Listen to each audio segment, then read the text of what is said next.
you ever driven to a familiar place and when you pull up, you realize you can't remember how you got there?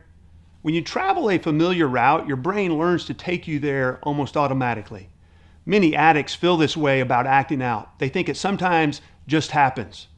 It has become such a well-worn path in your brain that you travel it without much conscious effort. But there is a process that leads you to this pathway, and it's important for you to understand it so that you can effectively stop before you act out.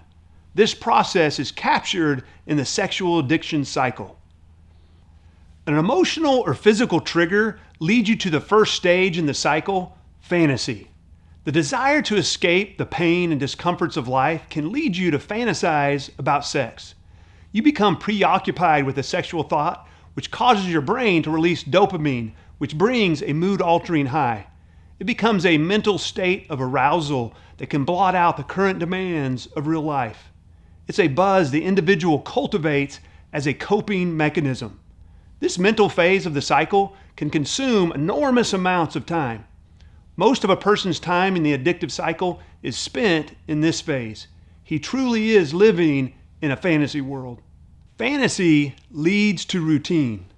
This is when the addict is setting the table for acting out. This is where you plan how you will act out and you take steps towards that end. It could be shutting the door to your room or going to a private place with your phone. It's clicking through pornographic sites and feeding the lust.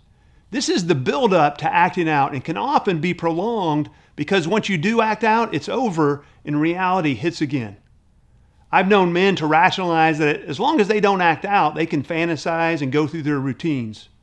The problem is they are still lusting, feeding the lust, and medicating their pain instead of facing it. Fantasy and routine will inevitably lead to the third stage of the addictive cycle, acting out. Either masturbation or other unwanted sexual behavior resulting in climax. Acting out releases more dopamine and other chemicals that give intense pleasure. After acting out, the prefrontal cortex begins to operate normally and you wonder how you lost control again. This leads to the final stage of guilt and shame. In addition to these unwanted emotions, the addict feels powerless to stop the addictive cycle. Whatever reality it was that they were trying to escape in the first place returns, bringing with it anxiety and other negative emotions. This is exactly the sort of emotional discomfort that triggered fantasy to begin with. And just like that, you're back to stage one. After several laps around this track of insanity, there is no way out in your own strength. If your goal is just stopping the behavior, you can do that for a time by having strong boundaries and accountability. This is an important first step.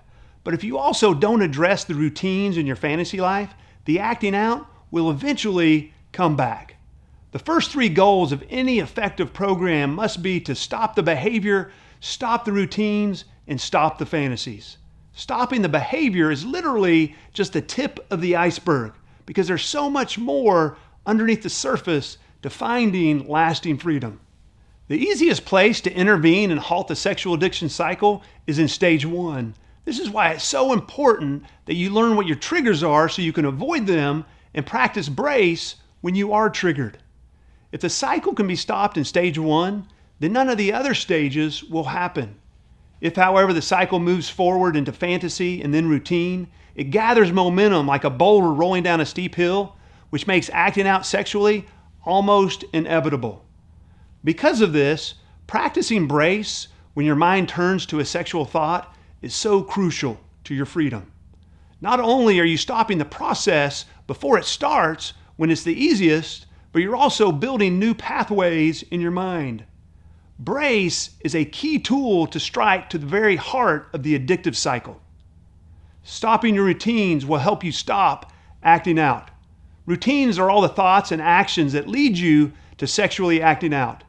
If an alcoholic goes into a bar, he will probably drink. Drinking is acting out, while going into the bar is his routine.